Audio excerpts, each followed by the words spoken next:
Welcome to LZ Rooster with PapaAlmo. I'm your host. So this is episode one. Probably trying to figure out why we're here and where did LZ come from.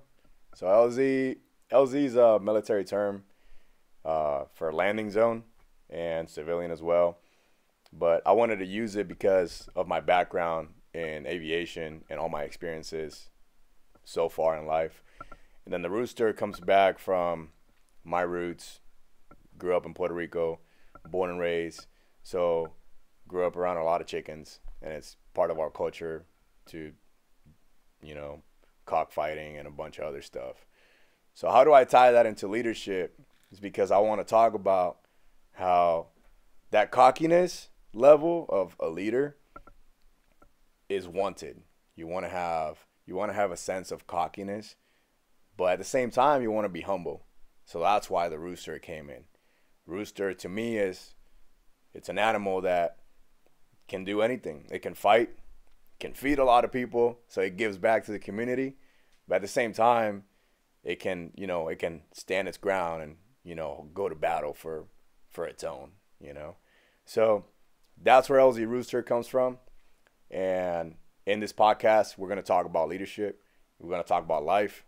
We're going to talk about all sorts of things that may be affecting you, either whether you have a military background, you're in the corporate world, you are into business, or you're just struggling trying to figure out what type of leader you are and where you fit into the leadership chain. All right.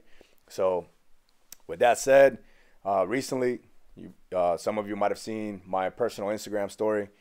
I posted a question regarding whether leadership was used as a blanket statement. And some of the answers kind of troubled me. And that's when I started talking to some of the, friends and family, and having my background in leadership, my experiences, my educational background. I figured, why not start a forum where we can talk?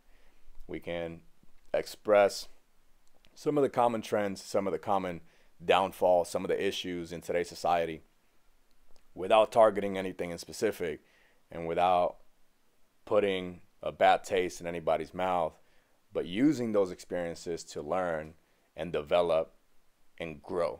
Because at the end of the day, as a leader, that's what you want to do. You want to grow. You want to make sure your people are taken care of, and you can actually go somewhere with what you are developing. All right. So with that, some of those answers, some of those feedback that we got were very negative, saying leadership is used as a blanket statement, that it is used sometimes as a negative tool that puts people down. So like when you're in the corporate world, you're in the business world, or you're just at work, period, you want to feel wanted. Doesn't matter if it's your day one on the job or you've been there for 20, 30 years. You want to feel wanted. It's going to give you that sense of belonging. It's going to give you that pride that you are showing up to work every day in and day out, because you have a job to do, because you bring something to the table. At the same time, those people that come in and that new blood that is coming into your space, they want to know that they can bring something else too. So that listening leader, that part of engaging and providing that forum for them to bring you, the experienced one, what they have to say, actually brings to the table an amazing concept that can help you grow your company, or if you ignore it for too long, probably hinder the abilities that you may have. So that's something I call the manager leader. Every leader can be a manager. And it's a concept that I have used in the past 6 years. And I reference it in my job. And a lot of people like it, a lot of people don't like it. But just like anything else in life. So the manager leader, what is it? In simple terms, every leader can be a manager. But not every manager can be a leader. And where does that come from? If you are talking about somebody that leads, You are somebody that inspires. You are somebody that listens. You are somebody that's always trying to make that bottom of the totem pole grow and become you or become better than you in the future. And that's a leader. Somebody that doesn't put obstacles in front of people. It's somebody that helps people get over those hurdles and allow them to grow and see their true potential. Now, the manager leader is somebody who's really good at managing personnel. They're good at managing this needs to be done, but they're not good at the coaching, the mentoring, and the feedback that goes into leading those people become successful. So that's where manager leader concept comes from. Something else that was brought up other than the negative trends was, what do we do about it? How do we change it? How do we grow?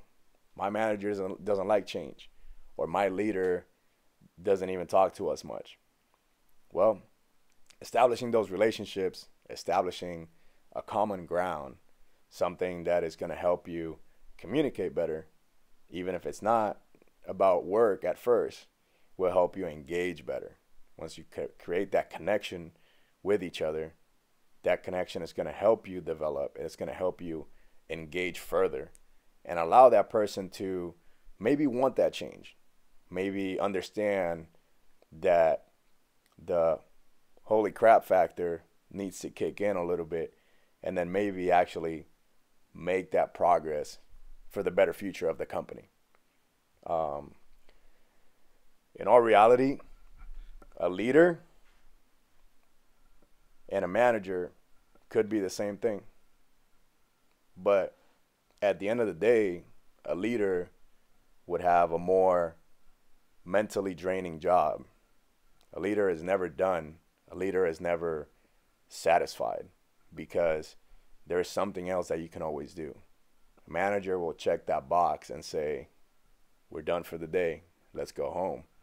That leader goes home and maybe brings to the dinner table, and to his kids, to his wife, significant other, a conversation related to, man, I had this happen at work today, and I wish I could have done better, or I wish I could have the answer for this or that. So that leader brings you the concept of he's never done, because he always wants to make those around him better. And that's what makes a leader. So in LZ Rooster, we're going to talk about that. LZ Rooster, we're going to have a few episodes coming up. Still don't know if it's going to be weekly, bi-weekly. We're still working out the kinks. But the entire concept is going to revolve around, how do we make that better? How do we satisfy the smallest problems at the lowest level and engage in making a positive cultural change to actually make the business better, make your corporation better, make your organization better, and if anything, make the small space where you work better, because you should want to come to work every single day and say, I got this. You don't have to have that six-figure position job to say I'm the leader. The leader can come from the bottom and say, this is messed up and I'm going to fix it. And that's all it takes sometimes, because it's like lighting a fire from the ground up. You start that small change at your level, and that ripple effect continues on and engages in several ways that you will be noticed at the highest level. But at the same time, the people around you at that small shop, that small quarters, that small office, they're going to notice that they have somebody they can look up to. Maybe you are the voice they needed. Maybe you are the figure that they needed to follow just to start, because somebody's always going to need that push. We all have those names that you think right now to yourself, there's a name right now in society or in history that you can be like, man, that person, that's a leader. That person knows what they're doing. That person encourages me to be better.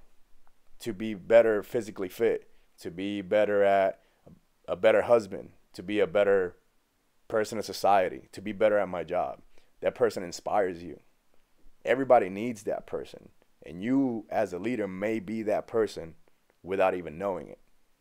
So, not only a leader is always working, it's always mentally drained, trying to figure out what to do next. How can I do this better? How can I do that better?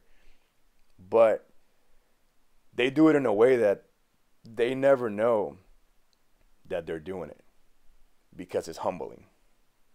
They do it out of just pure nature. They do it because it's the right thing to do. And at the end of the day, that person is, in a sense, so caught up in just doing their job and making others better that they don't see the impact that they can make in society. They don't see the impact that they're making because they're not doing it for that praise. They're not doing it because they want their name to be known. They're not doing it because they want to be on a billboard one day. They may not even want to be at the top of that company, but they're doing it because they know that because of their upbringing and because of what they know, they can positively impact somebody else. And that's what LZ Rooster is. We're going to impact at the lowest level. We're going to make some changes. We're going to continue recording until we run out of material or until we bring new guests. So that's LZ Rooster, and I hope to see you again. Thanks for watching.